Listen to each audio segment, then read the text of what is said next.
Je vais commencer ce cours. Il est intitulé Modèle stochastique de particules en physique hors d'équilibre. Donc je vais essayer de vous présenter un certain nombre de modèles que les gens essayent d'étudier actuellement. Et où il s'est passé pas mal de choses au cours des 10-15 dernières années. Je voudrais aussi vous souhaiter une très bonne année et vous dire, pour ceux qui me l'ont parfois réclamé, que j'ai fini par mettre mes notes de cours de l'an dernier sur le web, donc ils sont sur ma page web, soit à l'ENS, soit au Collège de France. De temps en temps, je pointerai sur une ou deux choses que j'avais dites l'an dernier, que vous pourrez trouver dans ces cours, mais le plus souvent, je les rappellerai brièvement, et donc il n'y a pas de nécessité de potasser ces cours pour comprendre ce que je vais essayer de dire cette année. Alors, je vais commencer par une introduction. Le but de la physique statistique, c'est de dériver des lois macroscopiques à partir de modèles microscopiques.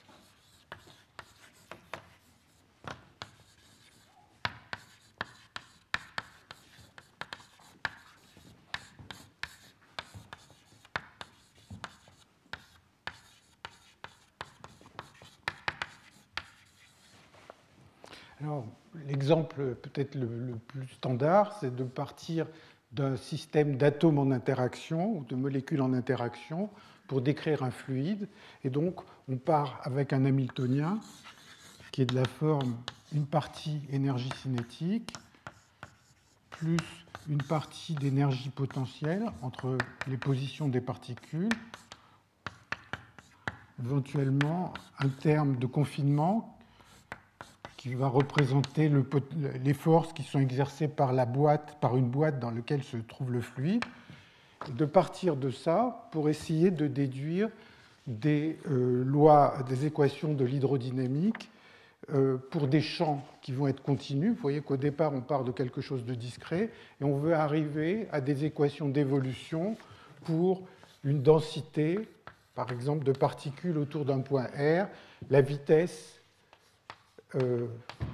autour d'une position, la densité d'énergie, éventuellement d'autres quantités qui sont peut-être un petit peu plus subtiles, comme la pression et la température, puisque pour parler de pression et de température, en fait, ce qu'il faut, c'est avoir en tête que le système est proche d'un équilibre. Si la situation qu'on essaye de décrire est très loin de l'équilibre, il n'y a pas forcément de définition univoque de la température ou de la pression, comme on le verra dans un certain nombre d'exemples.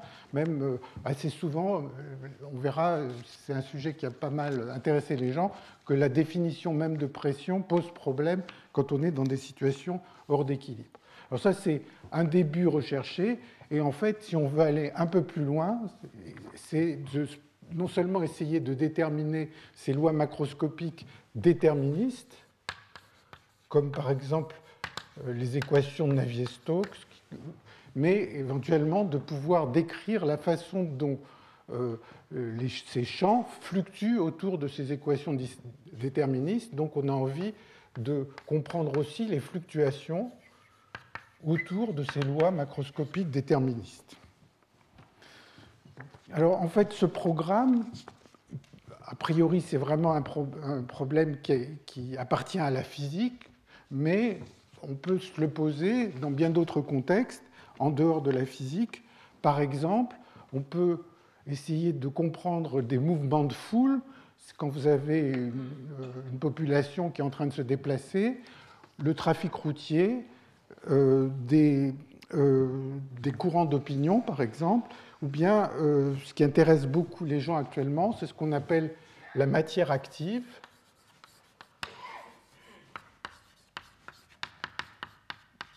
C'est-à-dire des systèmes de points ou de particules ou d'objets qui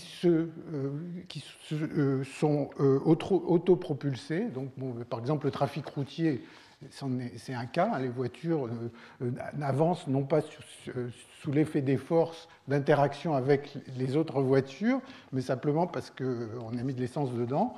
Et alors, il y a toutes sortes de systèmes auxquels on peut penser, comme les vols d'oiseaux, les bancs de poissons, les particules autopropulsées, comme des bactéries. Et donc, on peut se poser exactement les mêmes questions, étant donné la façon dont on comprend les interactions ou le mouvement individuel de chacun de ces objets, comment déduire à grande échelle les lois macroscopiques que suivent ces systèmes. Alors, disons, pourquoi j'ai choisi ce thème de cours cette année? Eh bien, parce que la tâche est difficile, même quand les problèmes sont très simples, même quand on part de modèles extrêmement simples. On va voir des modèles extrêmement simplifiés pour lesquels on n'arrive même pas à répondre à ce genre de questions, mais enfin, on a quelques informations que j'essaierai de vous décrire. Et puis, dans un certain nombre de cas, il y a eu aussi des développements importants de la théorie, et ça aussi, ça sera une partie du cours que je vais essayer d'expliquer cette année. Alors, la situation la plus simple, donc ça c'était une introduction si vous voulez, la situation la plus simple qu'on peut imaginer, c'est le cas de la loi de Fourier, de la loi de Fick.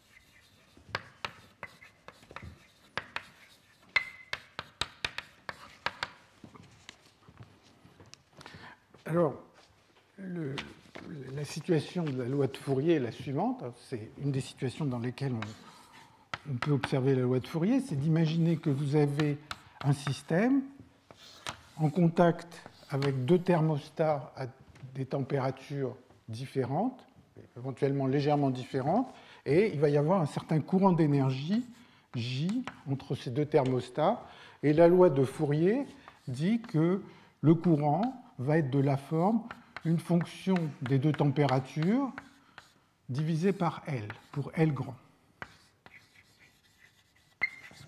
Donc c'est cette dépendance en L qui représente la loi de Fourier, et en particulier, si T1 et T2 sont proches, ceci va être de la forme une constante, que je vais essayer de retrouver pour lui donner un nom qui sera le même par la suite, une constante, disons D, fois T1 moins T2 sur L pour T1 proche de T2.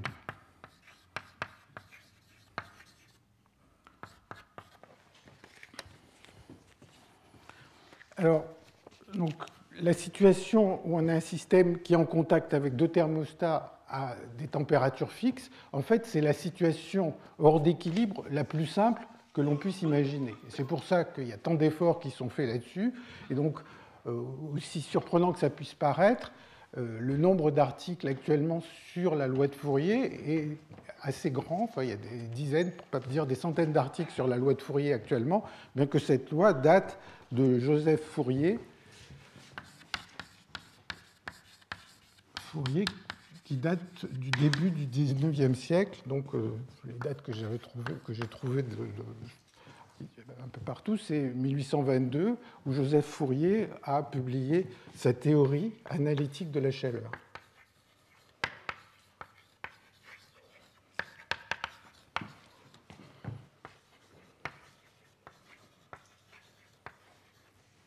Alors, en fait, son intérêt, c'était de comprendre comment la Terre se refroidissait. Donc il y avait cette idée qu'à sa formation, la Terre était une boule de feu et que petit à petit, elle se refroidissait. Et la question, c'est de savoir comment la chaleur peut traverser la croûte terrestre. Et donc ça conduit à cette loi de Fourier. On imagine que l'intérieur de la Terre est une certaine température, la surface à une autre, et c'est ce flux de chaleur qui est intéressant. Bon, alors, une autre façon de décrire cette loi de Fourier, c'est de penser, non pas dans cette géométrie, mais d'imaginer que vous avez un milieu plus ou moins infini, où il y a des gradients de température, et donc de dire que le courant d'énergie est proportionnel, est égal à une constante qu'on appelle la conductivité thermique,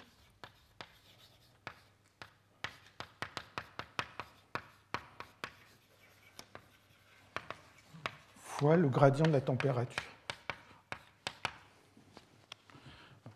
Donc ça, c'est la loi de Fourier. Je vais expliquer dans quelques minutes les explications classiques qui conduisent à cette loi de Fourier. Pardon, ça c'est moins gradient. Oui, pardon, il y a un moins gradient de la température ici qui m'a échappé. Voilà.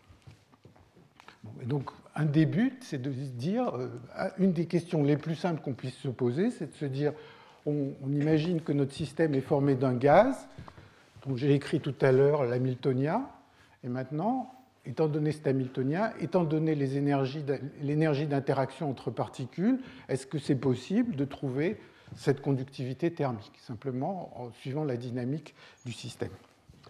Alors, une cousine de la loi de Fourier, c'est la loi de Fick, et il y a plusieurs lois de ce genre, mais enfin, ici, je vais surtout parler de ces deux lois. La loi de Fick, c'est un peu la même chose, mais au lieu de parler de courant d'énergie, on parle de courant de particules. Donc la loi de Fick,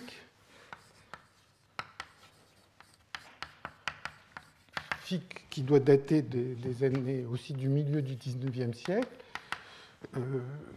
c'est de considérer un système qui est en contact avec deux réservoirs de particules à deux densités différentes et de se poser la question, est-ce qu'on peut prédire le courant de particules qui va être, comme tout à l'heure, une certaine fonction de ces deux densités divisées par L et qui, quand les deux densités vont être proches, va être ρ1 moins ρ2 divisé par L fois une constante.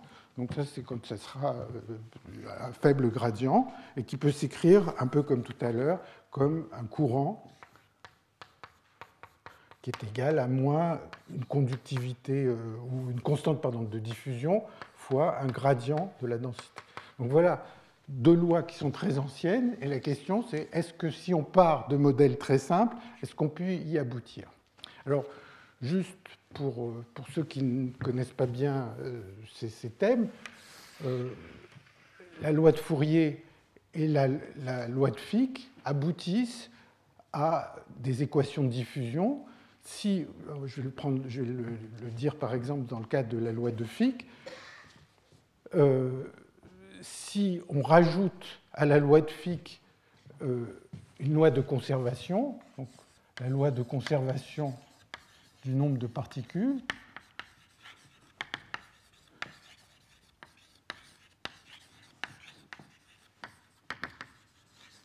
alors cette loi de conservation, elle va nous dire que la densité plus la divergence du courant est égale à 0. Bon, donc ça, c'est une loi de conservation qui n'obéit à aucune fluctuation. Alors qu'ici, c'est quelque chose qui va être difficile à partir d'un modèle donné.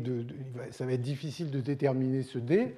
Par contre, cette loi de conservation, elle est complètement déterministe. Elle exprime simplement le fait que dans tout élément de volume, l'augmentation du nombre de particules à l'intérieur de n'importe quel petit élément de volume, c'est égal au flux, c'est égal, enfin, on fait le bilan du flux du courant qui rentre et du courant qui sort de ce petit volume.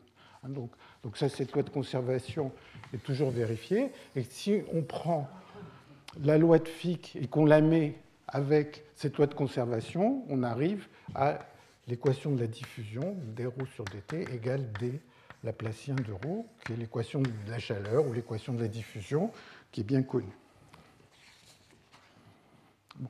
Alors, quelle est la difficulté principale pour déterminer ces coefficients d qui sont là? Eh bien, c'est que dans des régimes stationnaires comme celui-ci ou celui de la loi de Fourier, c'est qu'on ne connaît pas la mesure stationnaire. On n'a pas l'équivalent de ce qu'on a pour les systèmes à l'équilibre, c'est-à-dire pour un système à l'équilibre,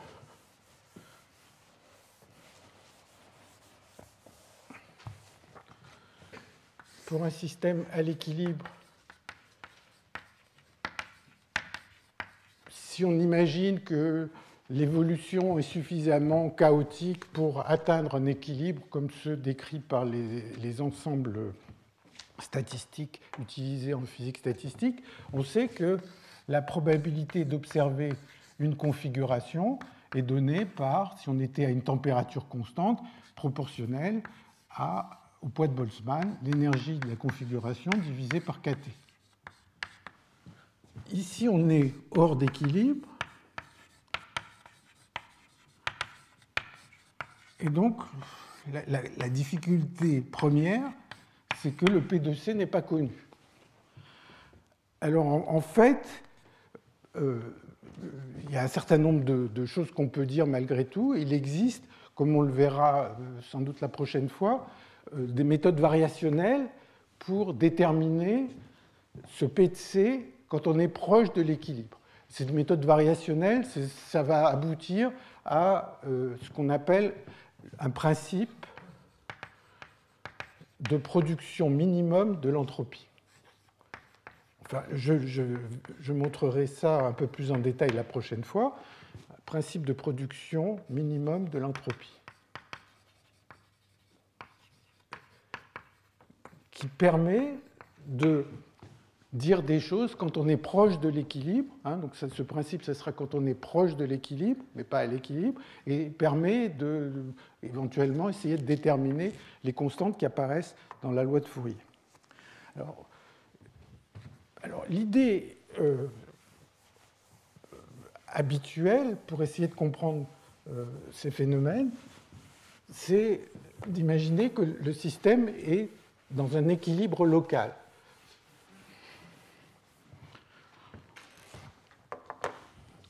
Donc, l'explication traditionnelle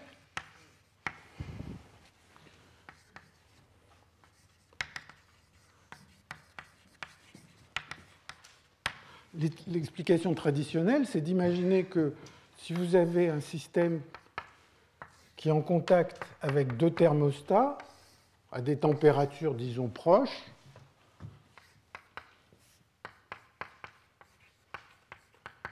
eh bien, il va y avoir un profil de température qui va aller de T1 à T2 et qui va aller de la température T1 à la température T2, qui va être essentiellement linéaire.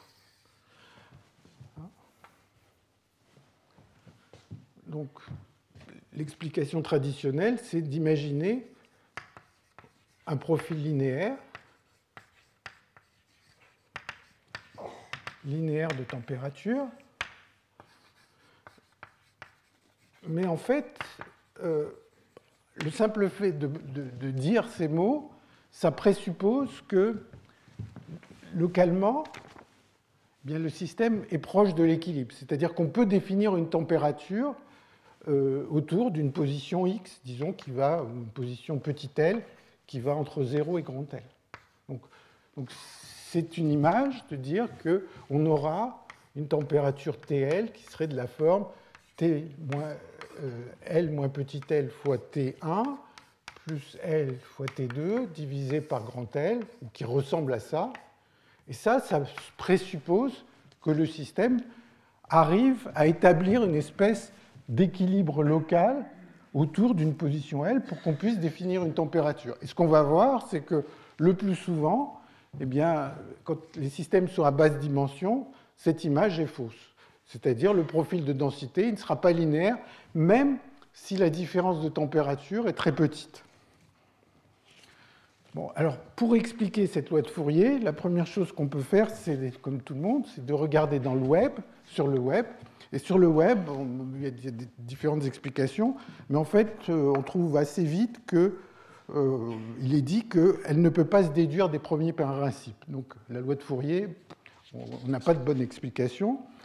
Et une autre référence peut-être plus sérieuse, c'est un article qui a beaucoup lancé ces sujets au début des années 2000, qui est un article de Bonetto,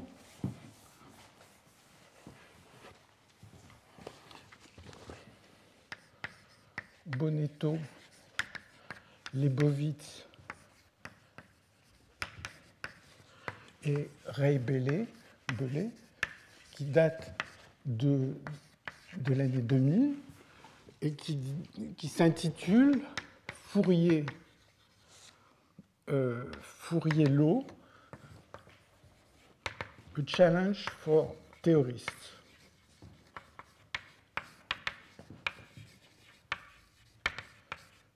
Donc, ce qui dit bien la question que finalement, en l'an 2000, ils n'ont pas d'explication satisfaisante pour comprendre la loi de Fourier.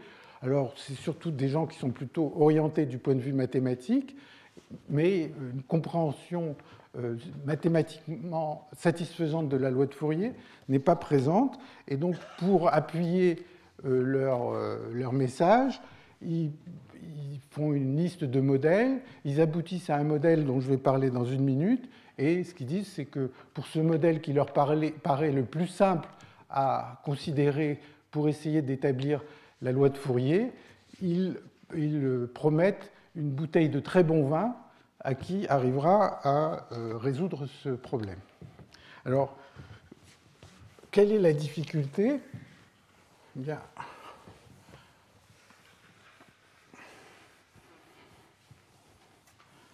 une des difficultés, c'est qu'il faut, pour aboutir à un équilibre local, il faut déjà que la dynamique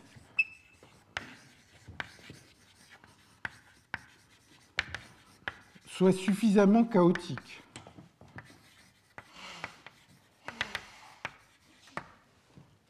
A priori, si on imagine qu'on s'intéresse à un fluide, il y a un certain nombre de quantités qui vont être conservées par la dynamique. Il y a, en général, pour un fluide, il va y avoir, comme quantité conservée, il va y avoir l'énergie, la densité, l'impulsion, donc la quantité de mouvement. Donc, selon la dimension dans laquelle on travaille, il va y avoir, par exemple, à une dimension, il va y avoir 3 quantités conservées. À 3 dimensions, il y en aura 5, puisque l'impulsion est un vecteur. Et ce qu'on voudrait, c'est que la dynamique soit suffisamment chaotique pour qu'il n'y ait pas d'autres quantités qui soient conservées par la dynamique. Donc, partir d'un hamiltonien et des forces d'interaction entre particules et montrer que la dynamique est suffisamment chaotique est en soi un problème mathématique très difficile. Et disons, tout à l'heure, on va voir dans le séminaire qui va suivre que c'est un problème ancien et où il s'est passé beaucoup de choses au cours des 50 ou 60 dernières années. Alors, un des problèmes qui est suffisamment chaotique, pour lesquels on pourrait espérer avoir un équilibre local, mais ça ne se produit pas, c'est ce qu'on appelle le gaz de Lorentz.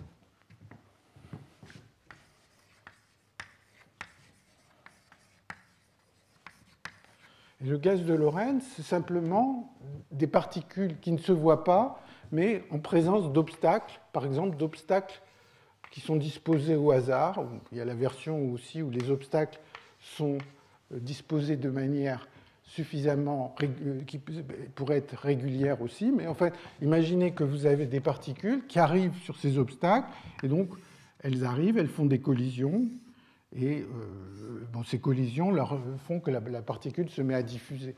Ça, c'est ce qu'on appelle le gaz de Lorentz, et ça, c'est un des rares systèmes pour lesquels, mathématiquement, il a été prouvé qu'ils sont chaotiques. Ça remonte aux travaux de Sinai.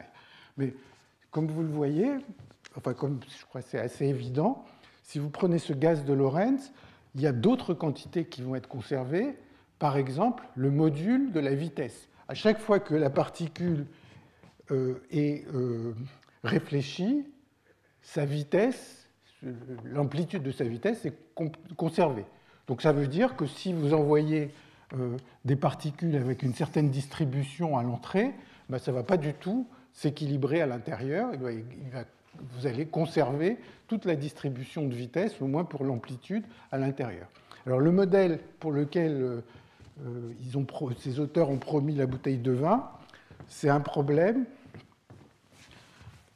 qui est celui-là, mais avec des particules en interaction. Alors on peut se dire pourquoi il se complique la vie à mettre des obstacles et pourquoi ils vont considérer un gaz de particules en interaction et en plus mettre ces obstacles aléatoires. Et la raison pour laquelle ils font ça, c'est que ça va empêcher l'impulsion d'être conservée. Et comme on va le voir dans un certain nombre d'exemples, la difficulté pour établir la loi de Fourier à basse dimension vient beaucoup de la conservation de l'impulsion. Donc ils ont voulu se débarrasser de la conservation de l'impulsion en mettant ces obstacles aléatoires, mais pour rendre le système, pour que le système atteigne, ou pour espérer que le système atteigne un équilibre local, eh bien, ils sont obligés de mettre des interactions entre des particules. Et donc, là encore, hein, je vous cite simplement ce qu'il y a dans cet article, c'est de dire, voilà, c'est un problème ouvert, au moins il était ouvert en l'an 2000, et je ne suis pas absolument sûr que les choses aient progressé depuis. Donc ça plante un peu le décor de beaucoup de travaux récents, que je vais essayer de résumer aujourd'hui et la prochaine fois, qui ont pour but d'essayer de comprendre la loi de Fourier, et aussi de comprendre les situations, ou de décrire les situations où on observe une loi de Fourier, qui est appelée la loi de Fourier anormale. Et la loi de Fourier anormale,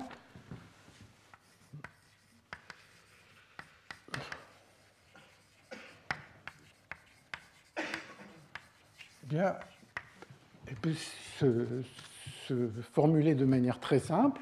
On va voir d'autres formulations un peu plus tard.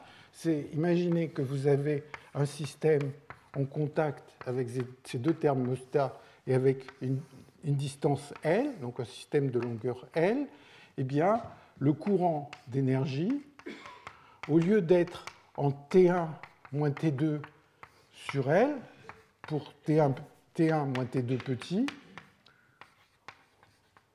il est en T1 sur T2 puissance 1 moins alpha, où alpha est un exposant qui ne vaut ni 0 ni 1.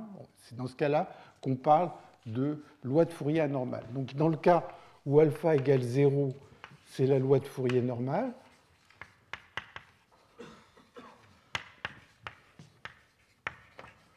Dans le cas alpha compris entre 0 et 1, c'est la loi de Fourier anormale. Dans le cas alpha égale 1, ça veut dire que le courant d'énergie, ou ça pourrait être aussi le courant de particules dans le cas de la loi de Fick, eh bien, ne dépend plus de la taille du système. Et donc, c'est un cas où on va avoir un comportement balistique, un transport balistique. Donc, c'est essentiellement ces trois situations auxquelles on est confronté. Et donc, je vais essayer de vous montrer différents modèles pour lesquels on observe en particulier la loi de Fourier normale ou la loi de Fourier anormale. Alors, avant de faire ça, je vais vous donner l'explication classique de la loi de Fourier, la plus ancienne, qui remonte à Clausius et à Maxwell.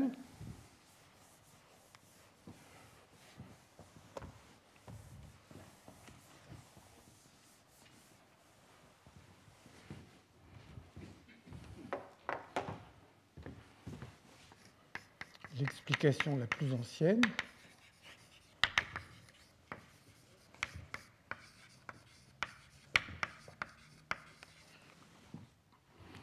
Donc, l'idée, c'est un peu comme dans les travaux de Boltzmann, de considérer un gaz suffisamment dilué et d'introduire une quantité qui est le libre parcours moyen des particules. Donc, un libre parcours moyen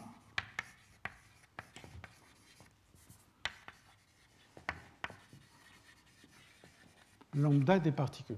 Ce que veut dire ce libre parcours moyen, c'est simplement, vous avez ce gaz dilué, imaginez par exemple des petites boules de billard, et puis elles s'agitent dans tous les sens, et le lambda, c'est simplement la distance sur la distance parcourue par une particule entre deux collisions successives. Hein, donc c'est le libre parcours moyen. Et maintenant, on va imaginer donc que on a notre système en contact avec ces deux thermostats.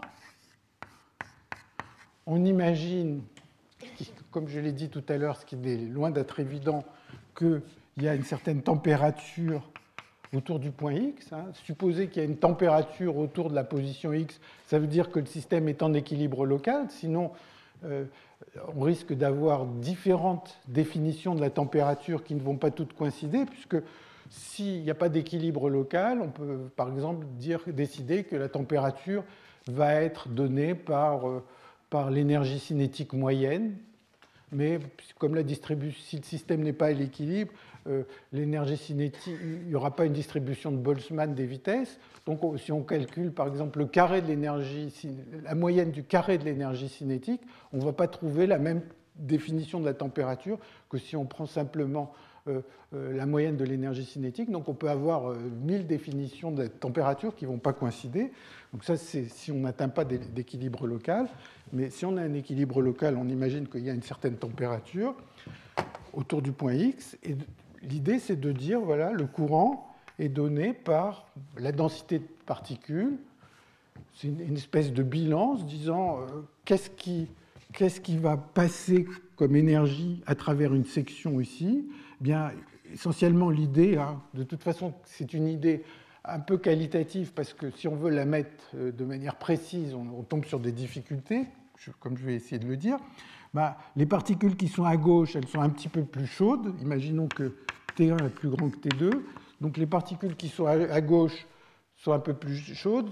Certaines vont traverser, elles vont prendre de l'énergie, un peu plus d'énergie à la température qui est à gauche de cette section, vont la transporter vers la droite. Les particules qui sont à droite de cette section sont un peu plus froides, elles ont un peu moins d'énergie, elles vont traverser, et donc il va y avoir une différence qui va conduire à ce flux. Donc ça va être proportionnel à la densité de particules, racine de la température, puisque la racine de la température, c'est essentiellement la vitesse des particules, et puis l'énergie cinétique des particules de gauche va être T de X, et puis l'énergie des particules à droite va être T de X plus lambda, où lambda est le libre parcours moyen. Bon, si vous faites ça à une dimension, ça donne à peu près ce que j'ai écrit. Si vous le faites à 3 dimensions, il y a des questions angulaires qui vont faire que ce ne sera peut-être pas lambda, mais lambda sur racine de 3 ou quelque chose comme ça. Ça n'a pas beaucoup d'importance. Mais essentiellement, l'idée, c'est que s'il y a ce gradient de température, eh bien, les particules qui sont à gauche sont un peu plus chaudes que les particules à droite, et donc simplement les particules de gauche transportent un peu plus d'énergie cinétique que celles de droite, et en imaginant que lambda est beaucoup plus petit que la taille du système, bien ceci donne moins ρ racine de t dt sur dx, et donc ça donne essentiellement, et puis il y a un lambda que j'ai oublié, ρ lambda dt sur dx, et donc ça donne un courant d'énergie qui est proportionnel à la racine de la température, et on observe la loi de Fourier comme annoncé. Alors, comme je l'ai dit, oui.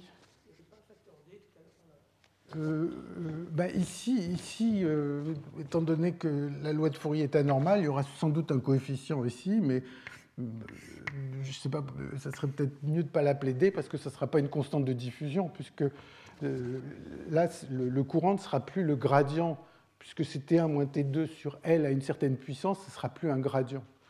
Donc, alors ça va conduire à la diffusion anormale, et donc la semaine prochaine, vous allez avoir un exposé où on va vous montrer justement qu'il y a la diffusion anormale, comment l'équation de la chaleur est modifiée quand vous avez de la diffusion anormale. Alors, en fait, une des difficultés ici, d'abord, il faut supposer qu'il y a l'équilibre local, et puis, malgré tout, si vraiment le système était à l'équilibre autour du point X, il n'y aurait aucune vitesse particulière. Disons, ce qui va faire qu'il y a un transport, c'est malgré tout que la mesure stationnaire n'est pas une mesure d'équilibre. C'est le petit écart à cette mesure d'équilibre qui va être responsable du transport.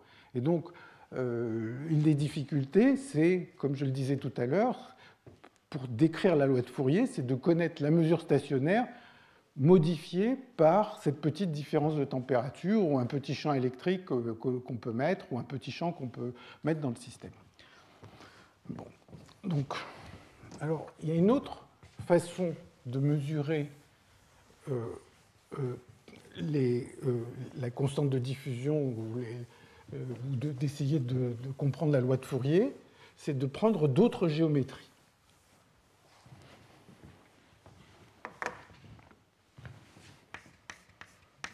Autre façon de mesurer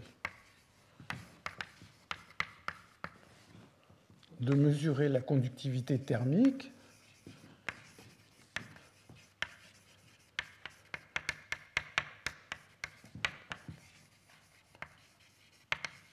ou bien, si on s'intéresse au transport de particules, d'autres façons de mesurer la constante de diffusion, c'est au lieu de partir de la géométrie qui est ici, de mettre une différence de température, eh bien, c'est de prendre par exemple un anneau ou un tore, si on est à 3 dimensions, ou un cercle si on est à 1 dimension. On a notre système, notre fluide qui se trouve à l'intérieur de ce tore, et puis on peut regarder le courant d'énergie qui va traverser une section au cours du temps. Donc, imaginez encore une fois qu'on prenne pour modèle de fluide un système de petites boules de billard qui s'entrechoquent. Eh bien, chaque fois qu'une particule va traverser cette section dans une direction, eh bien, l'énergie cinétique de la particule qui traverse va augmenter Q, la quantité d'énergie qui a traversé cette section. Et puis, si une particule traverse en sens inverse, eh bien, Q va diminuer. Donc, on peut faire des simulations et on peut se poser la question, bien sûr, de comment ce Q évolue, cette quantité d'énergie qui traverse une section évolue au cours du temps. Bon, si le système est à l'équilibre, eh bien, Q moyen va valoir 0. Mais, enfin, bon, en supposant qu'on n'a pas donné une impulsion totale au système au départ, donc imaginons qu'on part d'une situation où l'impulsion générale est 0, mais on peut s'intéresser à Q carré au cours du temps, et ça va définir une constante D que l'on peut essayer de déterminer. Donc, le fait d'avoir la loi de Fourier dans ce cas-là, c'est de dire que pour un système de longueur L, eh bien, les fluctuations de courant d'énergie à l'intérieur du système vont être d'ordre D sur L, pour avoir cette dépendance. Et avoir une loi de Fourier anormale consisterait à trouver que ces fluctuations de courant d'énergie vont être une constante divisée par L à une puissance 1 moins alpha. Alors, quel est l'intérêt et l'inconvénient de ce genre d'approche? Donc, l'intérêt, c'est qu'on n'a plus à se préoccuper des thermostats, de se dire quelle est la représentation, comment on va modéliser les thermostats dans le système. Il n'y a plus de thermostat, le système au départ est totalement à l'équilibre. L'inconvénient, c'est qu'il faut connaître des corrélations temporelles du système qui est à l'équilibre. En particulier, une façon de... Alors, peut-être j'ai été un tout petit peu trop vite, mais en fait, je vais revenir un tout petit peu là-dessus un peu après. Une façon de voir pourquoi on a besoin des corrélations temporelles, c'est ce qu'on appelle... c'est dû à ce qui s'appelle la formule de Kubo.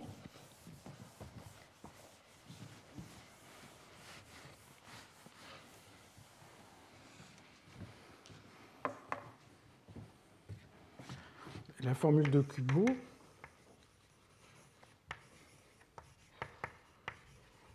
elle va dire que Q carré sur T, si je prends la limite d'un temps très long, bon, on observe Q carré sur T, ce n'est pas très étonnant, parce que si on attend un temps très très long, eh bien, le système que l'on regarde ici va avoir un certain temps de relaxation. Donc, Q, l'énergie qui aura traversé une certaine section, si j'attends très très longtemps, eh bien, il va y avoir on peut imaginer que le système a un certain temps de relaxation, on va oublier ses conditions initiales, et que le courant intégré total va être une somme Q1 plus Q2 plus Q de T sur tau, où essentiellement, ça c'est les courants qu'on aura observés, ou le courant intégré, le flux qu'on aura observé pendant un premier intervalle de temps tau, un deuxième intervalle de temps tau, etc. Et si ce temps tau est suffisamment long, eh bien, ces courants vont être non corrélés, et donc on va avoir une somme de variables aléatoires dont la moyenne vaut 0, donc la variance va être proportionnelle au temps. Et donc, la formule de Kubo, elle relie ces fluctuations aux corrélations temporelles par une formule qui est celle-là. J'en avais parlé un peu l'an dernier, je vais juste dire un mot pour expliquer son origine. Et donc, essentiellement, si on veut vérifier la loi de Fourier, c'est-à-dire mesurer ce D, une façon de faire, c'est d'être capable, pour un système à l'équilibre, de calculer ces fluctuations de courant. Je ne comprends pas ce 1 sur L, quand L est infini, il y a quand même des fluctuations. Ici. Ouais. Alors, on va le voir, et en fait, on va voir que pour les systèmes diffusifs, par exemple, ça va être en racine de temps. Non, je ne parle pas du temps, je parle du L. Ici. Quand tu le prends infini.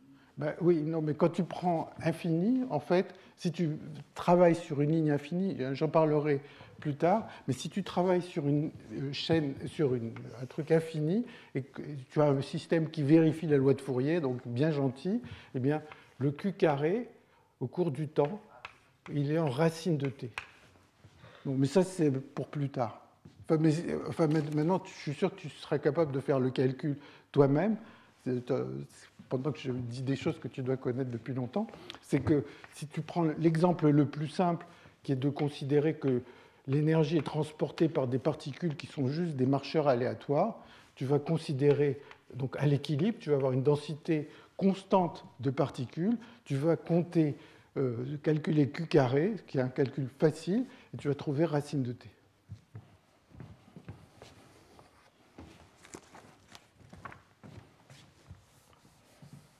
Bon, donc tout ça pour dire que quand on a cette géométrie qui est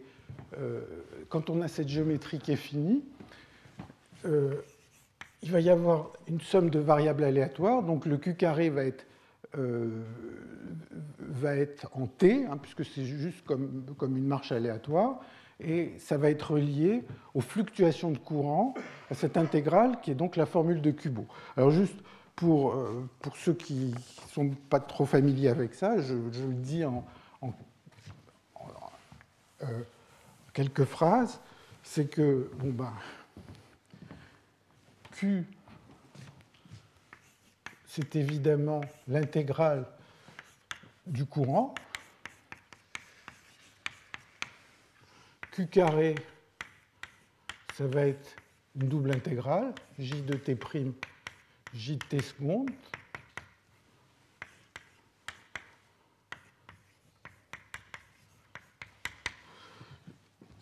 Si on est à l'équilibre, les corrélations de courant vont ne dépendre que de la différence de temps. Donc J de T' moins T seconde, ça va dépendre juste de la différence T' moins T seconde. Et donc ceci, en fait, donc je peux remplacer J de T', J de T seconde par J de T' moins T seconde, J de 0. Et donc ceci, ça donne 2 intégrales de 0 à T de T moins tau, si je ne me suis pas trompé, J de tau, J de 0, des taux. Et puis maintenant, vous divisez par T, vous prenez les temps vers l'infini, et vous tombez sur cette formule de Kubo.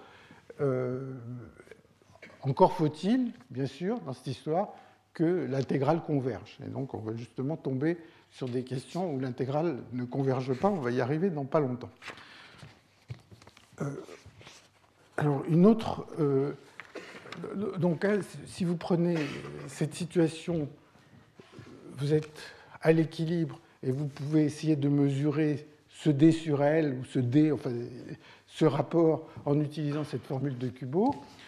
Une autre, disons, pourquoi ce D ici est relié au D qu'on a écrit dans cette géométrie? C'est ce que je vais essayer de montrer. Et ça, c'est une conséquence de ce qu'on appelle le théorème de fluctuation-dissipation, ou une relation de fluctuation-dissipation, ou bien le théorème de fluctuation. Donc ça, je vais juste essayer de vous montrer que essayer de trouver le courant quand on a une faible différence de température dans la géométrie qui est ici, c'est la même chose que de regarder les fluctuations de courant quand les deux températures sont les mêmes. C'est aussi un calcul qui est facile et qui reprend un tout petit peu des choses que j'avais racontées l'an dernier.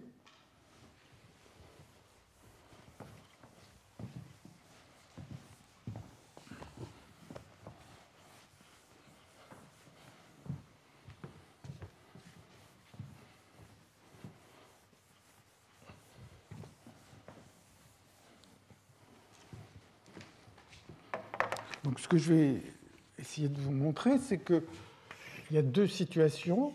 L'une qui est légèrement hors d'équilibre, T1 moins T2. Et donc, là, ce n'est même pas une question de loi de Fourier, c'est juste de calculer ou d'essayer de dire des choses sur la réponse d'un système à un petit gradient de température et la façon dont ça fluctue quand il n'y a pas de gradient de température. Donc, il y a deux situations. La situation où des deux côtés, il y a la même température, donc c'est une situation d'équilibre. Et là-haut, c'est une situation de léger déséquilibre, donc T1 moins T2 est petit. Alors, si T1 moins T2 est petit, il va y avoir un courant moyen de particules qui va être de la forme, je ne sais pas, D tilde T1 moins T2, parce que des fois j'ai mis D sur L, donc appelons-le D tilde. Eh bien, si le courant, quand T1 et T2 est petit, est de cette forme, alors quand il n'y a pas de gradient de température, quand les deux côtés sont à la même température, donc quand on est à l'équilibre, eh bien Q carré sur T va valoir 2D KT2. K, c'est la constante de Boltzmann, 2D KT2.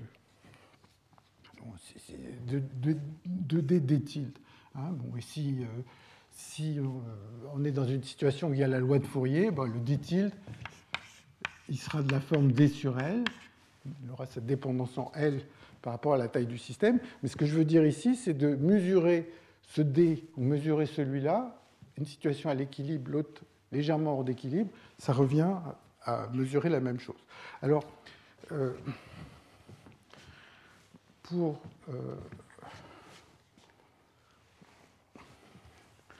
juste pour vous rappeler comment on arrive à ce genre de relation, une façon simple, c'est d'utiliser ce qu'on appelle le théorème de fluctuation.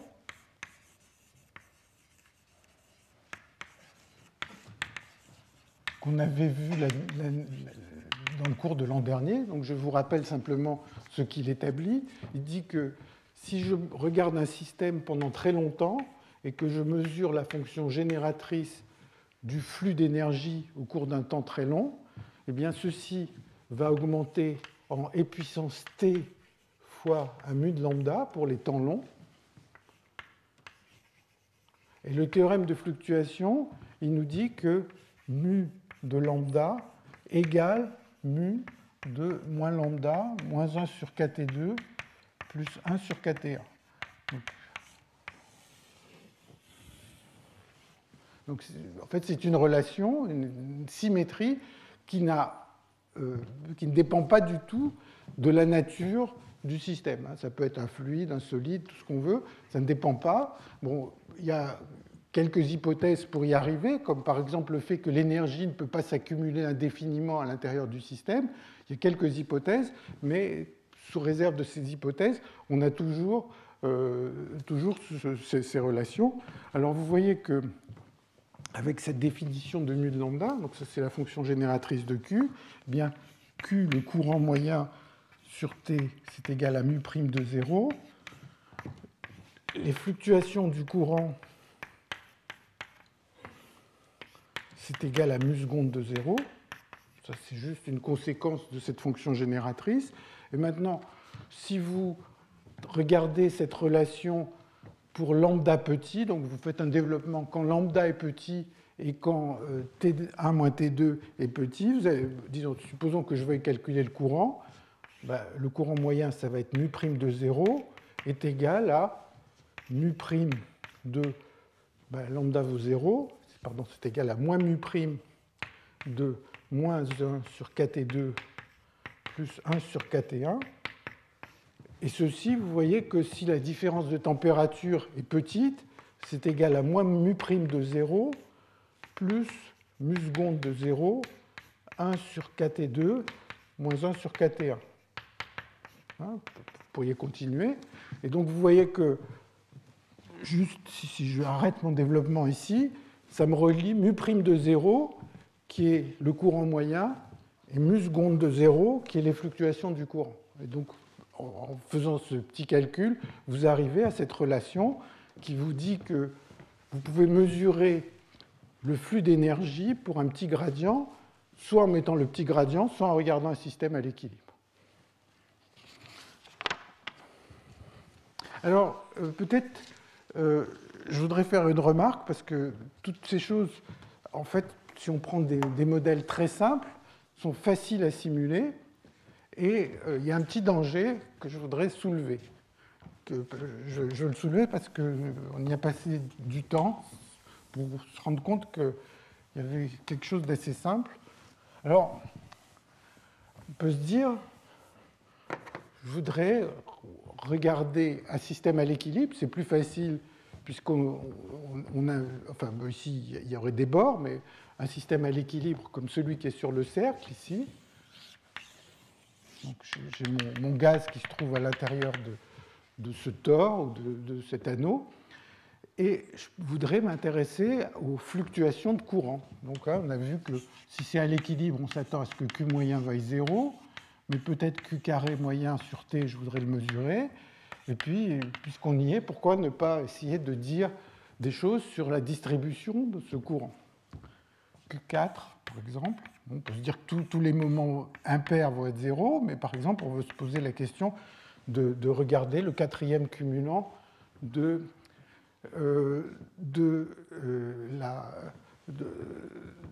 courant intégré. Bon. Alors, une façon de faire, c'est de se dire, bah, dans tout ça, il faut moyenner. Donc, je vais prendre une condition initiale, je vais mesurer Q pendant une certaine condition initiale, et puis je vais refaire ma statistique, je vais reprendre une nouvelle condition initiale d'équilibre et remesurer Q, et ainsi de suite, et faire des moyennes en prenant beaucoup de conditions initiales. Alors, si vous faites ça, eh bien, vous allez trouver que Q4 va augmenter comme T carré et ne va pas augmenter comme T. La fonction connexe de Q4 va augmenter comme T carré. Et la raison en est très simple, c'est que, en fait, si vous partez d'une situation d'équilibre, eh bien, si vous répétez plusieurs fois le même calcul, l'énergie initiale du système va être différente. S'il est à l'équilibre, à une certaine température, vous allez trouver différents choix de l'énergie initiale, elle va fluctuer.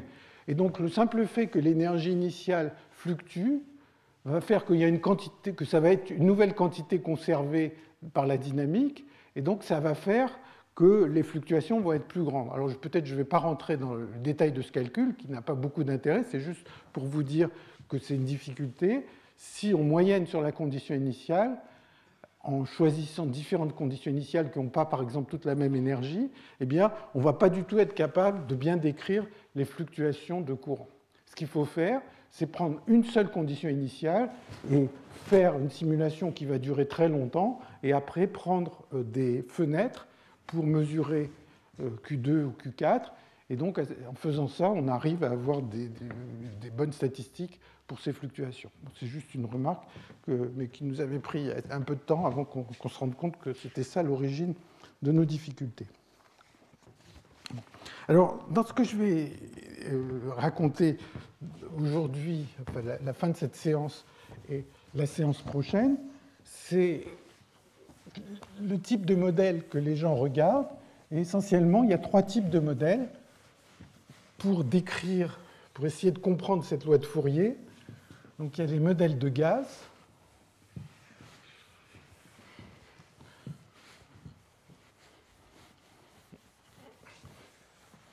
les modèles de solides et les modèles de gaz sur réseau.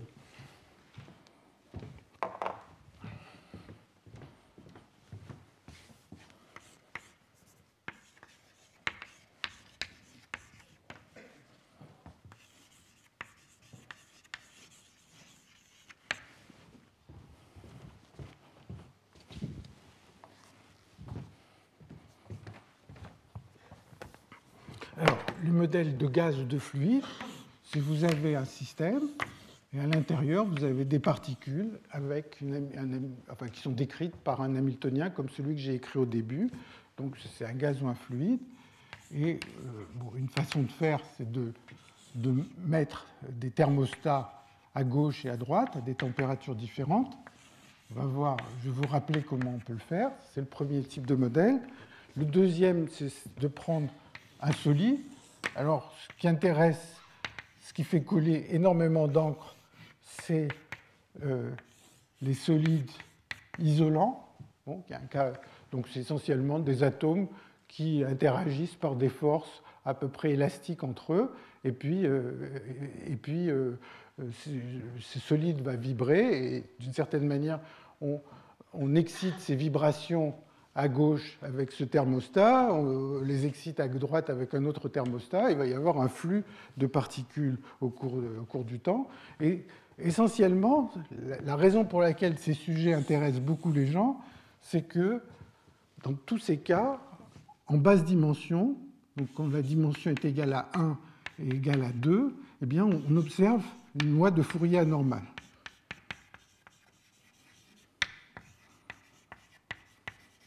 Il y a beaucoup de simulations autour de ça, et la théorie est en train de se développer actuellement autour de ça. Et donc, il y a certains modèles, par exemple celui dont il sera question la prochaine fois, pour lesquels on peut calculer cette loi de Fourier anormale, mais c'est des modèles qui sont un peu faits sur mesure pour arriver à le montrer.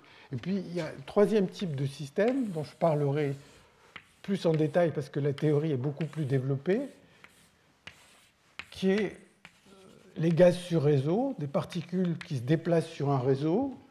Donc, la différence par rapport aux deux autres modèles, c'est qu'ici, on a une conservation de l'énergie, de l'impulsion, du nombre de particules. Ici, l'impulsion sera plus présente. Et pour ce genre de problème, on va observer la loi de Fourier normale.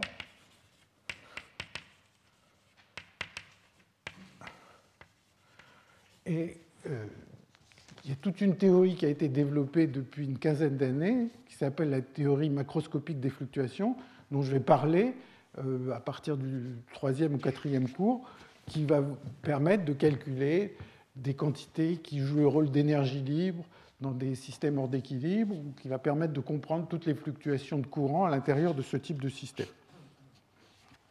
Donc, essentiellement, aujourd'hui, enfin, la fin de ce cours et le cours de la semaine prochaine, je vais essentiellement parler de ces cas-là, qui sont les plus difficiles, où il y a surtout des simulations, il y a un peu de théorie, enfin, les plus difficiles, et puis la loi des gaz sur réseau, j'en parlerai enfin, pour la suite de ce cours. Alors, si on veut s'intéresser à un modèle de fluide, donc ça va être numéro 4, modèle de fluide.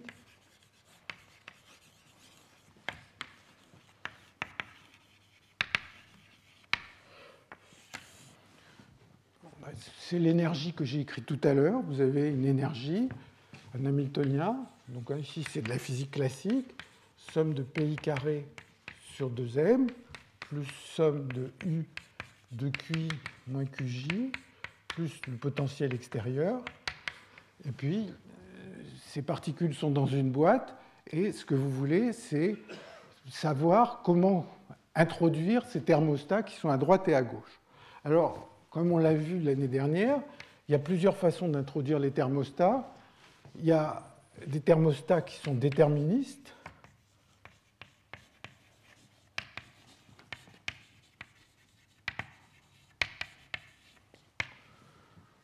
auquel cas la dynamique des particules est déterministe, les thermostats sont déterministes, donc on a une évolution parfaitement déterministe. Et une façon de l'écrire, c'est que l'évolution des particules va être de ce type-là, égale moins D2, alors appelons ça grand U si vous voulez, D de grand U sur DQ, donc ça c'est dû aux forces internes du système ou des bords, enfin, du récipient qui contient le fluide, et puis il va y avoir un couplage avec le thermostat qui est de la forme, alors quelque chose qui va être, mettons, A de Q, enfin, qui va être de la forme moins QI point, dQi sur dt. Enfin, c'est une façon de mettre un couplage déterministe avec des thermostats, c'est de rajouter une force de frottement, et cette force de frottement, eh bien, elle a la propriété suivante, c'est que 1 sur, je l'écris sous cette forme, 1 sur θ carré, m QI carré sur 2KTI moins 1. Donc la façon de faire, c'est les choses suivantes. Vous avez votre récipient,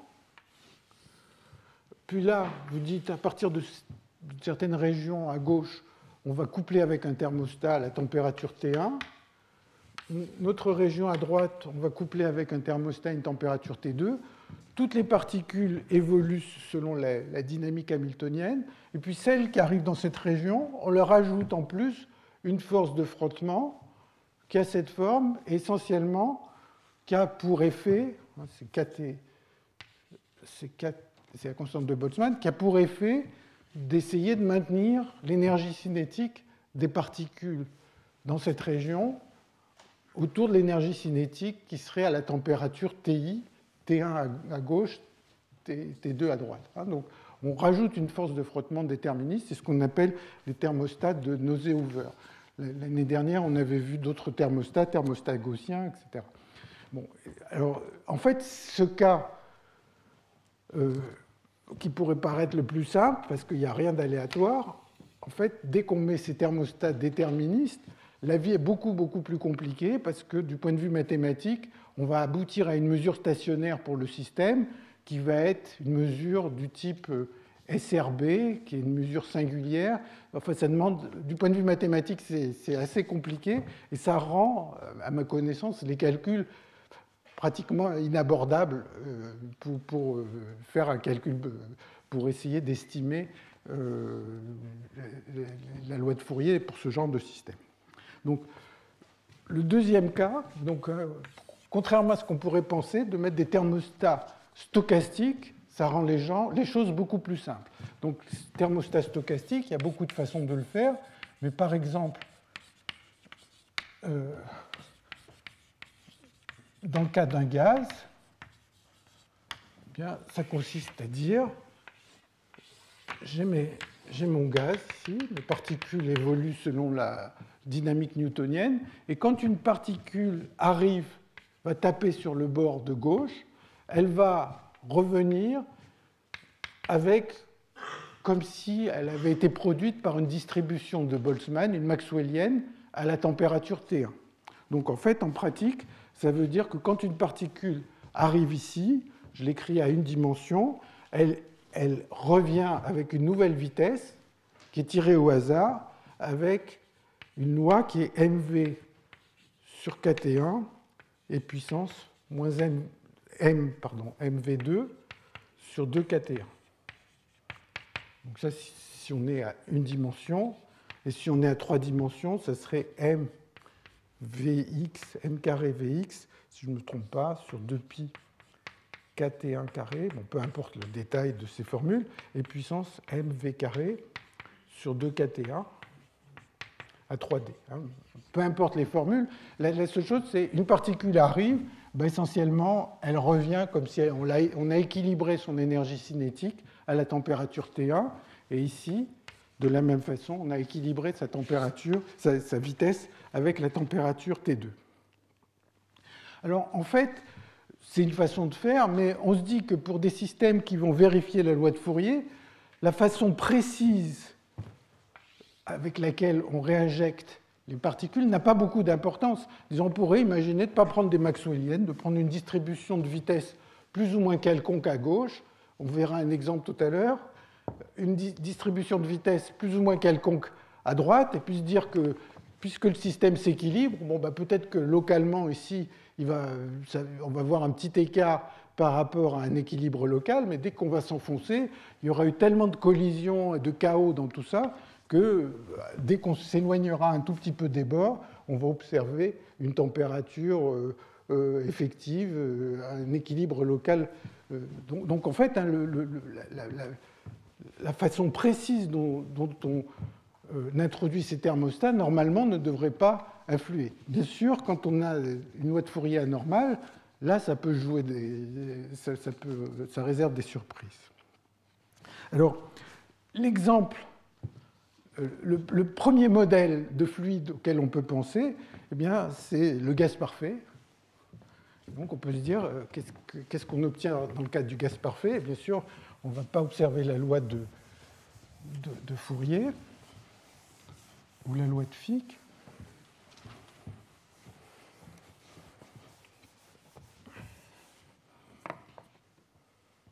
Donc, si on considère le cas d'un gaz parfait, le gaz parfait, c'est justement des particules qui n'interagissent pas entre elles. Donc, qu'est-ce qui va se passer? Une particule va arriver, va rentrer en collision, elle va avoir une nouvelle vitesse, elle va traverser de manière balistique sans voir personne, d'autres aller de l'autre côté et revenir, et ainsi de suite. Et donc, la distribution de vitesse à l'intérieur du système, eh bien, la distribution de vitesse, d'abord, ne va pas dépendre de l'endroit où on se trouve, et elle va avoir une forme de ce genre.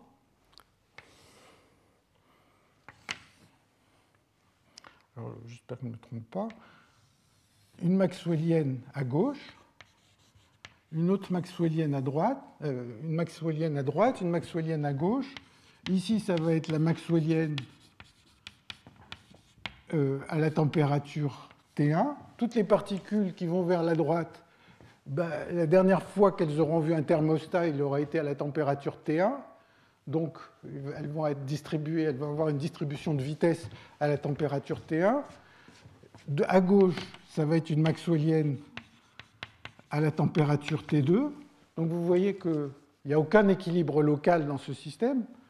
Partout, on a une distribution qui n'est pas une maxwellienne à une certaine température intermédiaire. Le système ne s'équilibre pas. Et on peut calculer, alors bon, ce n'est pas très compliqué de calculer le flux d'énergie à l'intérieur de ce système. Bon, je l'écris, c'est un calcul qui consiste à dire que, la distribution, vous avez une distribution qui est cette forme, exponentielle moins V2, mV2 sur 2kT1 pour les V positifs, avec une amplitude A1, A2 et puissance moins V2 m sur 2kT2 pour les V négatifs. Bon, et puis vous dites que donc ça va être un P de V, si vous voulez. Et la densité, ça va être l'intégrale de P de V dV, bon, qui va vous donner une relation entre ces deux quantités. Le fait qu'il n'y a aucun flux de particules, puisque le nombre de particules est conservé, qu'on ne les laisse pas s'échapper ni à droite ni à gauche, ça va vous donner une autre relation entre A1 et A2.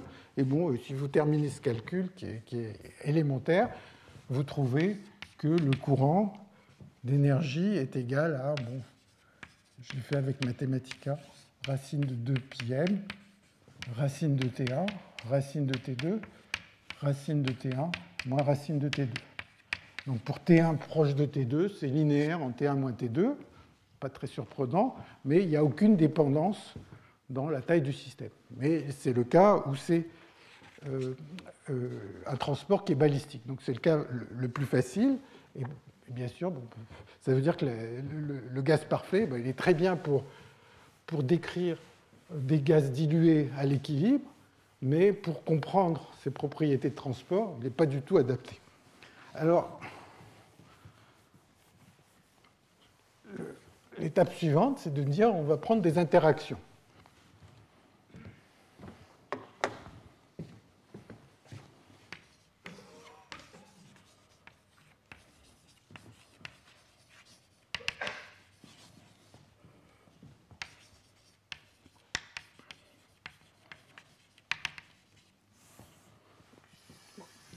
Et alors là, les choses sont plus compliquées que ce qu'on pouvait penser. Et en fait, il y a une surprise, c'est que l'image qu'on pourrait avoir, qui est, donc si on part à l'équilibre, l'image qu'on pourrait avoir, qui est celle du mouvement brownien, si vous avez un gaz de particules qui rentre en collision, on pourrait se dire, bon, ben, une particule marquée, disons si il y en a une, comme ça, j'imagine que j'essaye de la suivre, j'essaye de suivre cette particule, on pourrait se dire, elle va avoir beaucoup de collisions, et donc on va avoir une somme de variables aléatoires, et donc on va pouvoir utiliser l'équation de Langevin pour décrire le mouvement de cette particule. Et l'équation de Langevin, je vous rappelle, ce serait m dv sur dt égale moins gamma v plus un bruit blanc gaussien. Donc si on considère que ce type de description est une description fidèle du mouvement d'une particule marquée, eh bien on aboutit au fait que les corrélations de vitesse décroissent au cours du temps comme e puissance moins gamma t moins t'.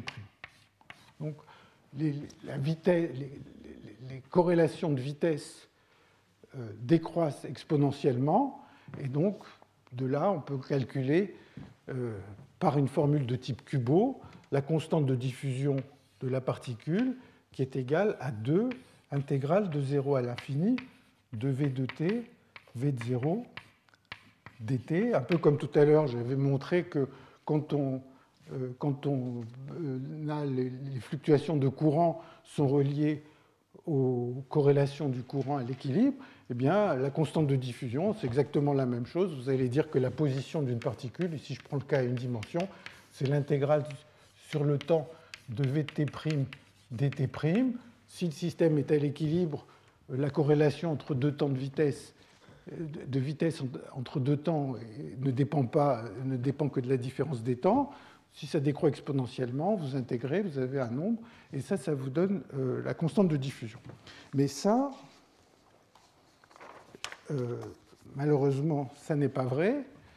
Et en fait, au milieu des années 60, il y a eu les premières simulations numériques qui ont eu lieu. Et donc, il y a un article, où il y a une série d'articles qui sont dus à Alder et Wainwright, qui datent donc des années 68 à peu près, et qui ont fait une chose assez simple conceptuellement, mais avec les ordinateurs de l'époque, ça ne devait peut-être pas être totalement évident, c'est de prendre un système de je crois, 500 disques. On leur donne une certaine énergie cinétique, et ces disques évoluent en ayant des collisions élastiques entre eux. Donc on met 500 disques, et maintenant on regarde une des particules, et on mesure les corrélations de vitesse de cette particule au cours du temps. Et le résultat de Alder et Wainwright numérique a été de trouver que la corrélation de vitesse décroît, non pas comme une exponentielle, mais décroît comme une loi de puissance qui dépend de la dimension, qui est e puissance moins d sur 2. Bon, donc ça, c'était des travaux numériques. Il y a eu pas mal de théories qui a été faite après.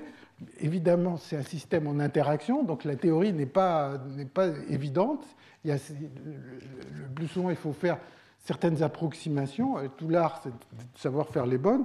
Par exemple, je vous renvoie, si vous voulez, à un article qui a plus de 40 ans, de Pommeau et Rézibois, qui date de 1975. Il y a d'autres articles qui ont à voir avec la théorie cinétique, qui permettent d'expliquer ce genre de décroissance en loi de puissance. Donc c'est juste les corrélations de vitesse d'une particule marquée, n'importe laquelle, à l'intérieur de ce fluide. Alors vous voyez que si vous avez une décroissance en loi de puissance comme ça, eh bien en dimension 1 et en dimension 2, eh bien l'intégrale de v de t, v de 0, dt est infini. Et donc, on n'a plus une constante de diffusion, on n'a plus la loi de Fick, par exemple, à laquelle on pensait, c'est-à-dire on observe une constante de diffusion qui est infinie pour une particule marquée. Alors, l'explication, je vous renvoie à ces articles, mais un jour, j'ai eu la chance que Yves Pommeau me l'explique en tête-à-tête, et j'ai trouvé que l'explication était particulièrement lumineuse. Et donc, la façon dont on peut expliquer cette décroissance, c'est de se dire qu'il y a plusieurs quantités conservées dans ce système qui sont l'énergie, la densité de particules,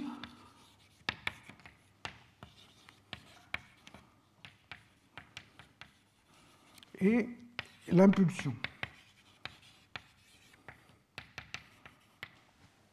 L'impulsion, imaginons que toutes les particules aient la même masse, c'est la vitesse, essentiellement. Et donc, l'idée est la suivante. Si on s'intéresse aux corrélations de vitesse, imaginez que ma particule marquée, à un certain moment, à cause de ces collisions, ait acquis une certaine vitesse. Et maintenant, bien sûr, à l'équilibre, sa vitesse moyenne devrait être nulle. Donc, cette fluctuation de vitesse va relaxer au cours du temps. Elle va relaxer. L'impulsion est une quantité qui est conservée. Donc, on se dit, l'impulsion, cet excès de vitesse, cette impulsion, va se répartir sur les particules qui sont à côté. Elle va taper, elle va l'échanger avec les particules qui sont autour d'elle. Et donc, au bout d'un certain temps, cet excès de vitesse, il va se répartir dans un voisinage autour d'elle. Et donc, on peut imaginer que toutes les particules à l'intérieur d'une certaine région vont avoir cet excès de vitesse réparti entre elles. Donc, s'il y avait un volume oméga, toutes les particules auraient, en moyenne, à cause de cette fluctuation initiale, une vitesse, un excès de vitesse qui serait V divisé par le volume de cette région, oméga. Alors maintenant, quel est le volume de cette région? On peut se dire, l'impulsion est une quantité conservée, donc l'impulsion diffuse. Si elle diffuse, oméga va être racine de t puissance d.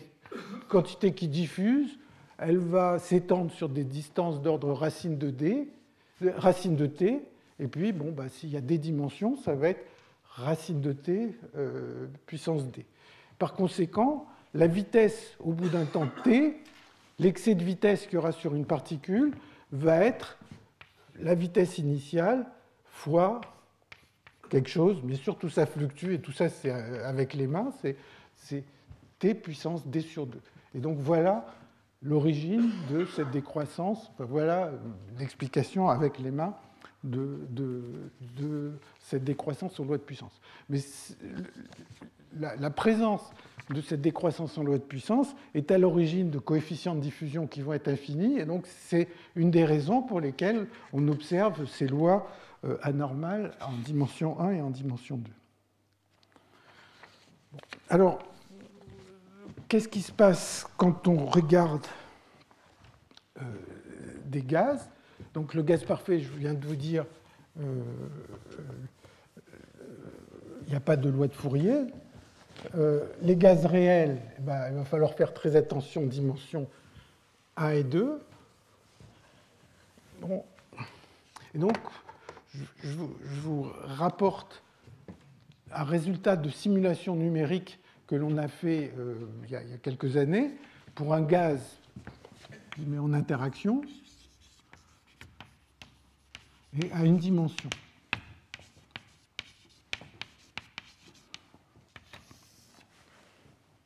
Alors, en général, le cas le plus simple, conceptuellement le plus simple de gaz en interaction, c'est des sphères dures. Donc, c'est des boules de billard qui rentrent en collision. Donc, la seule énergie d'interaction, c'est un choc élastique quand ils se touchent et qui se repoussent. Alors, si vous essayez de faire ça à une dimension, vous mettez des particules qui sont des sphères dures, enfin des points durs. Bon, malheureusement, c'est un système en interaction, mais qui est trop simple dans le sens où les lois de conservation font que s'il y a une particule qui arrive avec une vitesse V1 et l'autre qui arrive avec une vitesse V2, qu'elles se cognent, la conservation de l'énergie et de l'impulsion fait que l'état final, ça va être V2 et V1, c'est-à-dire qu'elles échangent simplement leur vitesse. Bon, et donc, à une renumération des particules près, en fait, tout se passe pour ce système comme si on avait un gaz parfait. Donc, il ne va rien y avoir de nouveau du point de vue du transport si on prend des gaz de particules avec des cœurs durs ou si on prend un gaz parfait. Donc, c'est trop simple. Alors, le cas suivant, qui a suscité beaucoup de travaux numériques au cours des dernières années, c'est de prendre des masses alternées. Donc vous prenez M1, M2, M1, M2, M1, M2, et ainsi de suite. Et donc vous avez un gaz. Maintenant, il va y avoir des règles de collision qui sont tout à fait à la portée de n'importe quel étudiant de terminale. Conserver l'énergie, conserver l'impulsion. Si je vous dis que la particule avec la masse M1 et la masse M2 arrive et rentre en collision, vous allez pouvoir calculer V'1 et V'2. Voilà. Et donc, vous établissez ces formules à la main, vous les mettez sur l'ordinateur, vous mettez 1000 particules et vous laissez le système s'agiter dans tous les sens et vous essayez de mesurer le flux d'énergie qui va passer à travers le système. Par exemple, en prenant une section et en regardant combien de particules, chaque fois qu'une particule traverse, vous allez considérer qu'elle transporte son énergie cinétique. Elle a sur le dos son énergie cinétique et quand elle traverse, elle transmet cette énergie cinétique. Alors voilà le type de résultat auquel on arrive. Il y a eu beaucoup de simulations qui ont été faites. Nous, on en a fait certaines sur ce système avec un point de vue un tout petit peu différent. Ce sur quoi tout le monde s'accorde, c'est que si vous mettez deux thermostats, température T1 et T2, donc comme tout à l'heure, chaque fois qu'une particule arrive au bord de gauche, elle est réfléchie avec une distribution de vitesse qui correspond à la température T1. Pareil à droite, eh bien, on observe que ceci, en fonction de la taille, donc quand je mets Q sur T, c'est le courant d'énergie moyen, limite quand t tend vers l'infini, donc on prend une simulation suffisamment longue, et on trouve une loi de puissance, et ceci décroît en L puissance à peu près 2/3. Donc ça, c'est ce sur quoi tout le monde s'accorde, au moins numériquement, et à peu près, le 2/3, il n'est pas garanti que ça soit pile 2/3. C'est un exposant qui ressemble à 2/3, et donc les gens ont fait d'assez grandes simulations. Ce que nous avions fait, c'est de regarder d'autres cumulants Q2, Q3, Q4, tout ça sur T, donc c'est les cumulants du courant, et ils ont tous l'air de décroître en L puissance, pardon, quand je dis 2/3, c'est 1 sur L puissance 2/3, c'est L puissance moins 2/3, pardon, c'est L puissance moins 2/3, excusez-moi.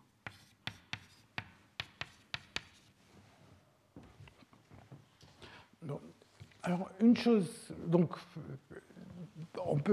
je peux considérer ça comme, à l'heure actuelle, un problème ouvert, de calculer les différents moments du courant pour un système aussi simple que celui-là, et on va voir encore un système un peu plus simple dans un instant, et d'essayer de prédire que tous ces cumulants décroissent avec la même loi de puissance, et si c'était possible, même de pouvoir être plus précis, c'est-à-dire de calculer les amplitudes de ces cumulants. Et ça, par exemple, personnellement, je trouve que c'est des problèmes étonnamment simples et pour lesquels on ne sait pas répondre, auxquels on ne sait pas répondre à l'heure actuelle. Alors, là où les choses sont encore un petit peu plus mystérieuses, c'est que si on reprend le même type de système, mais maintenant sur un cercle. Alors, bien sûr, sur le cercle, les moments impairs sont 0, le système est à l'équilibre, mais les moments pairs ne le sont pas. Qt sur T décroît en loi de puissance, mais ce n'est pas le même exposant, c'est L puissance moins 1,5. Et Q4, il augmente en L puissance 1,5. Et donc, ces choses-là, encore une fois, ne sont pas comprises à l'heure actuelle, et ça me paraîtrait intéressant de le comprendre. Alors, actuellement, l'état des connaissances, c'est que Herbert Spohn a une théorie plutôt pour les systèmes comme les solides, dont je parlerai la prochaine fois, qui permet de prédire ce type d'exposant, mais juste pour le courant moyen. Et le calcul des fluctuations est malheureusement pour l'instant mal connu. Alors, un autre modèle dont je voudrais juste parler, parce qu'il est encore plus simple que celui-là. Enfin, bon, peut-être avant de dire ça, je citais un modèle qui est aussi conceptuellement extrêmement simple, qui serait, vous imaginez que vous avez un tube étroit, comme ça,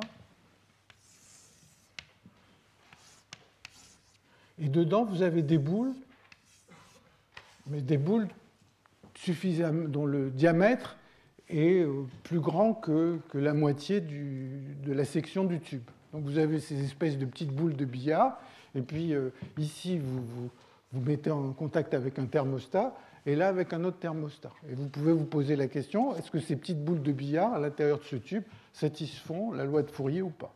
Et là, de la même façon, on observe la loi de Fourier anormale, qui est L puissance moins 2 tiers, c'est-à-dire le courant divisé par T, et ça fois T1 moins T2. Et ça encore, à ma connaissance, il n'y a pas une théorie qui vous permet de prédire ce type d'exposant, ou même de calculer vraiment ce courant moyen au cours du temps, et malgré un grand nombre de travaux. Alors, un autre modèle, encore peut-être plus simple, qui avait été introduit dans les années 80, c'est un modèle de gaz. Alors, la raison pour ce modèle est double. C'est un modèle qui avait été introduit par Yaniro et Leibowitz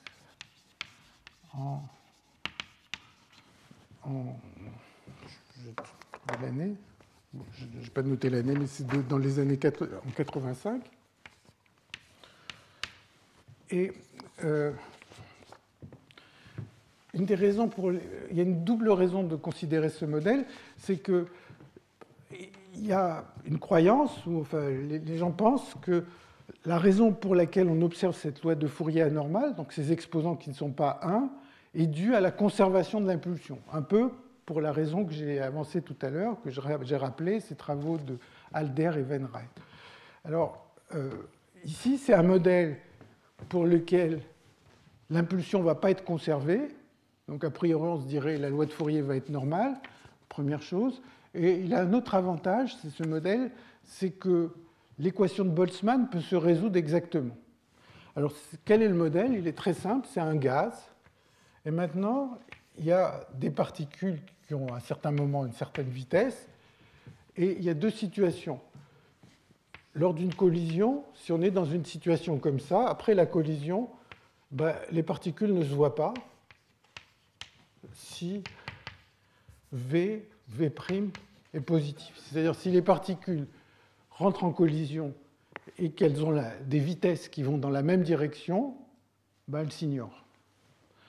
Si les particules rentrent en collision et ont des vitesses opposées, alors chacune des particules est réfléchie. Donc ça ne conserve pas l'impulsion, puisque vous voyez que la vitesse devient moins la vitesse, donc la somme des vitesses, puisque les particules ont la même masse, donc la somme des vitesses ou la somme des impulsions, c'est pareil, eh bien, ce système ne conserve pas l'impulsion. Malgré tout, quand on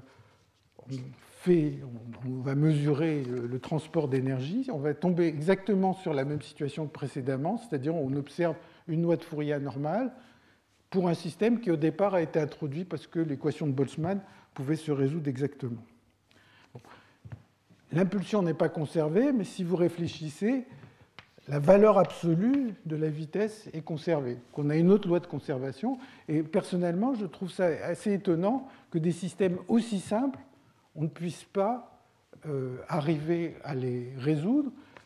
Il y a même une version encore plus simple de ce système qui consiste à dire que les thermostats, au lieu de prendre des thermostats qui renvoient les particules avec des vitesses qui sont des maxwelliennes, vous prenez le thermostat de gauche, il renvoie toujours des particules avec une vitesse 2. Et le thermostat de droite, il renvoie les particules avec une vitesse 1. Donc on a juste deux choix de vitesse. Chaque fois qu'une particule arrive, elle revient avec la vitesse qui est là, et là aussi on observe la loi de Fourier anormale. Alors juste dernier mot, quand on a la loi de Fourier normale, eh bien, on a un profil d'énergie ou de température qui a une forme de ce genre. T en fonction de la distance, T, on a un profil qui est linéaire. Ça, c'est quand la loi de Fourier est normale.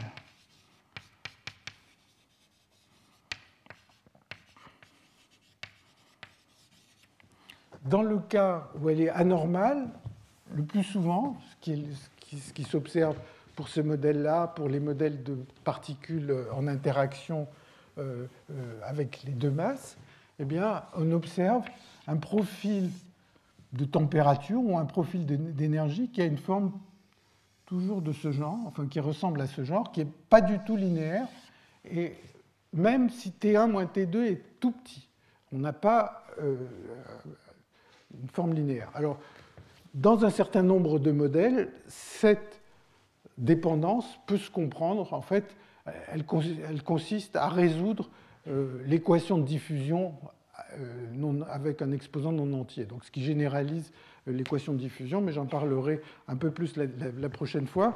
Et le séminaire de la semaine prochaine aussi sera consacré à ça. Donc, je m'arrête ici en vous remerciant. Je vous encourage beaucoup à venir écouter le séminaire qui va commencer dans un moment, dans quelques minutes, sur le problème de Fermi-Pastaulam, qui est une des premières simulations numériques pour essayer de comprendre comment un système peut s'équilibrer, et donc qui a été là aussi une grande surprise numérique en son temps, et où finalement, depuis ces années 50, il y a eu beaucoup de débats pour savoir si c'est vraiment un artefact parce qu'on n'a pas attendu assez longtemps, ou bien si c'est une raison réelle pour laquelle le système ne s'équilibre pas. Je vous remercie.